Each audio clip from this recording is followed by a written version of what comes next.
Hello mga ka-farmlat at nandito ako sa bayan ng Laguna. Of course, meron pong linya ng kuryente. Ayan, nakikita nyo may poste po dito. Tabing kalsada at ito po yung property. May bakod na po siya at cemented road po tabing kalsada. At ang frontage naman nito mga ka-farmlat ay 114 meters. At ito mga ka-farmlat, meron na rin pong kubo na kasama dito. Mamaya papasukin ko po yung loob nito para makita po ninyo yung ganda ng property na ito mga ka-farmlat. At bago po tayo magpatuloy, para naman po doon sa mga bago naming viewers, huwag niyo po sanang kalimutan mag-subscribe at pindutin na rin ang notification bell para lagi po kayong updated sa mga latest videos po namin. At ito mga ka-farmlat, meron din pong puno ng mangga dito sa loob ng property at iba't ibang klase ng halaman. So kung environment lang po ang pag-uusapan, ay napakaganda po dito sa lugar na ito. Malamig po yung klima, masarap yung simoy ng hangin, fresh po at maganda po at tanaw din dito yung Mount Banahaw po sa lugar po na ito. Kasi ngayon medyo maulan kaya hindi po namin maipakita sa inyo. At ngayon mga ka-farmlat, pag-usapan po muna natin yung iba pang mga detalye dito, no?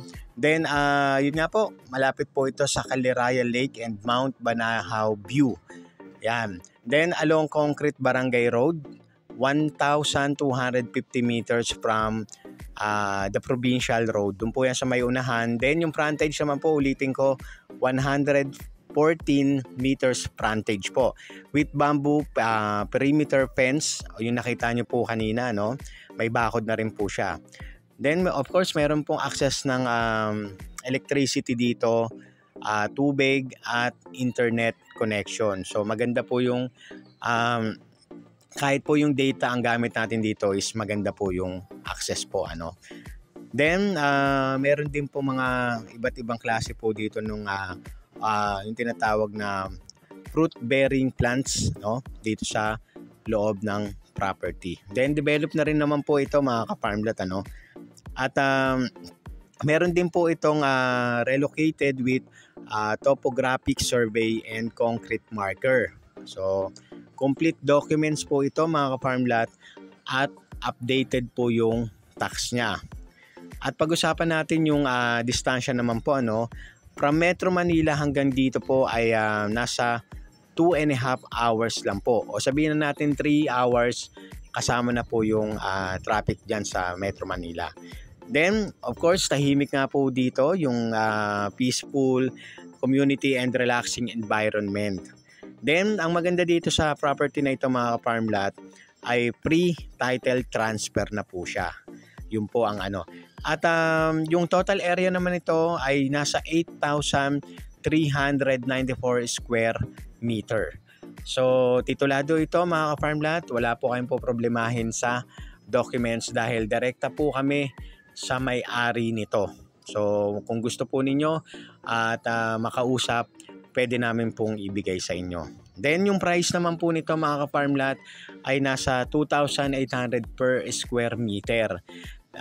Actually, mura na po ito mga ka-farmlat dahil sa iba pong mga lugar dito, yung mga kapitbahay nitong property na ito ay ang presyo po ay nasa 4,000 to 7,000 per square meter. Tapos ano pa siya, tax deck. So samantalang ito 2,800 lang po siya, titulado po at kompleto po sa documents. Additional information po mga ka-farmlat ay 5 kilometers from Cabinti Falls, Pagsanhan Falls, then 5 kilometers from the Hafton Golf and Spring Residential, 2.5 kilometer from daungan ng bangka at speed boats. No? Then 2 kilometers from Ginger Restaurant and Villas. So napakaganda po dito sa lugar na ito mga ka-farmlat.